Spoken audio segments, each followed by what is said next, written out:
Proposal perdamaian perang Rusia dan Ukraina yang dipaparkan oleh Menteri Pertahanan Prabowo Subianto telah ditolak oleh pemerintah Ukraina. Namun terlepas dari itu, disebutkan apa yang dilakukan Prabowo merupakan bagian dari upayanya menjalankan amanat konstitusi, yakni aktif mendorong perdamaian dunia.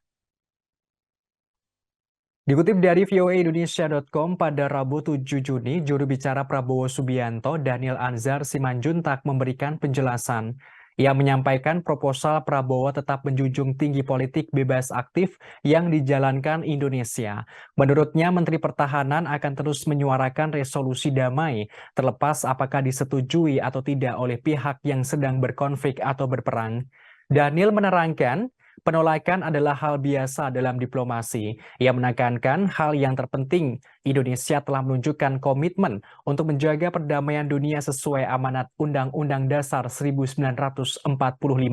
Hal tersebut akan terus dilakukan oleh Prabowo sesuai amanat konstitusi sebagaimana yang sudah dilakukan oleh Presiden Jokowi. Sebagaimana diketahui, 5 usulan damai dipaparkan Prabowo dalam Institut Internasional untuk Studi Strategis Dialog Shangri-La, KTT Keamanan Asia ke-20 di Singapura pada Jumat pekan lalu. Adapun 5 usulan ini menjadi garis besar resolusi konflik. Pertama, gencatan senjata. Kedua, masing-masing pasukan saling mundur sejauh 15 km ke baris baru belakang dari posisi depan masing-masing negara saat ini. Ketiga, membentuk pasukan pemantau. Menteri Pertahanan mengusulkan PBB dikerahkan di sepanjang zona demilitarisasi baru kedua negara itu. Keempat, pasukan pemantau dan ahli dari PBB meliputi dari kontingen dari negara-negara yang disepakati Ukraina dan Rusia. Kelima, PBB harus mengorganisir dan melaksanakan referendum di wilayah sengketa. Hal ini untuk memastikan secara objektif keinginan mayoritas penduduk dari berbagai wilayah tersebut. Ia mendesak agar permusuhan kedua negara berakhir untuk melindungi penduduk sipil tak berdosa di wilayah konflik. Namun, Menteri Pertahanan Ukraina Oleksiy Reznikov menolak proposal atau usulan damai yang dipaparkan oleh Menteri Pertahanan Republik Indonesia Prabowo Subianto.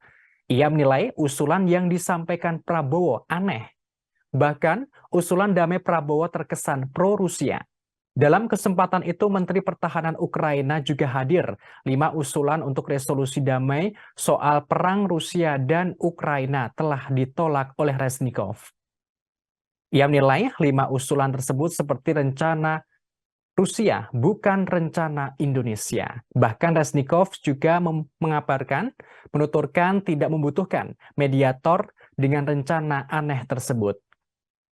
Di sisi yang sama, Uni Eropa juga mengkritik usulan damai Prabowo. Kepala Kebijakan Luar Negeri Uni Eropa Josep Borrell mengaku memang perlu perdamaian di Ukraina. Menurut Borrell, yang dibutuhkan perdamaian yang adil, bukan perdamaian penyerahan. I therefore would like to take this opportunity to urge, to recommend with utmost urgency for our brothers in Ukraine and in Russia to come as soon as possible to a cessation of hostilities. I propose that the Shangri-La dialogue find a mode of declaration urging both Ukraine and Russia to immediately start negotiations for peace. This declaration should be voluntary from all participants here representing their various countries. But I propose the general outline of the peace plan as follows. A ceasefire in place. That is, a cessation of hostilities in place at the present positions of both conflicting parties. Withdrawal 15 kilometers each from their forward positions to a new demilitarized zone. The United Nations Monitoring and Observer Force to be immediately formed and to be immediately deployed along this new demilitarized zone.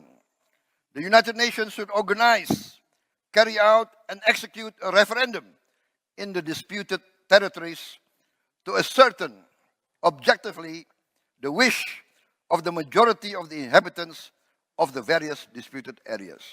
But at least let us try to put forward some concrete recommendations so that meetings like the Shangri-La Dialogue will have more substance, more meaning. Terima kasih sudah nonton.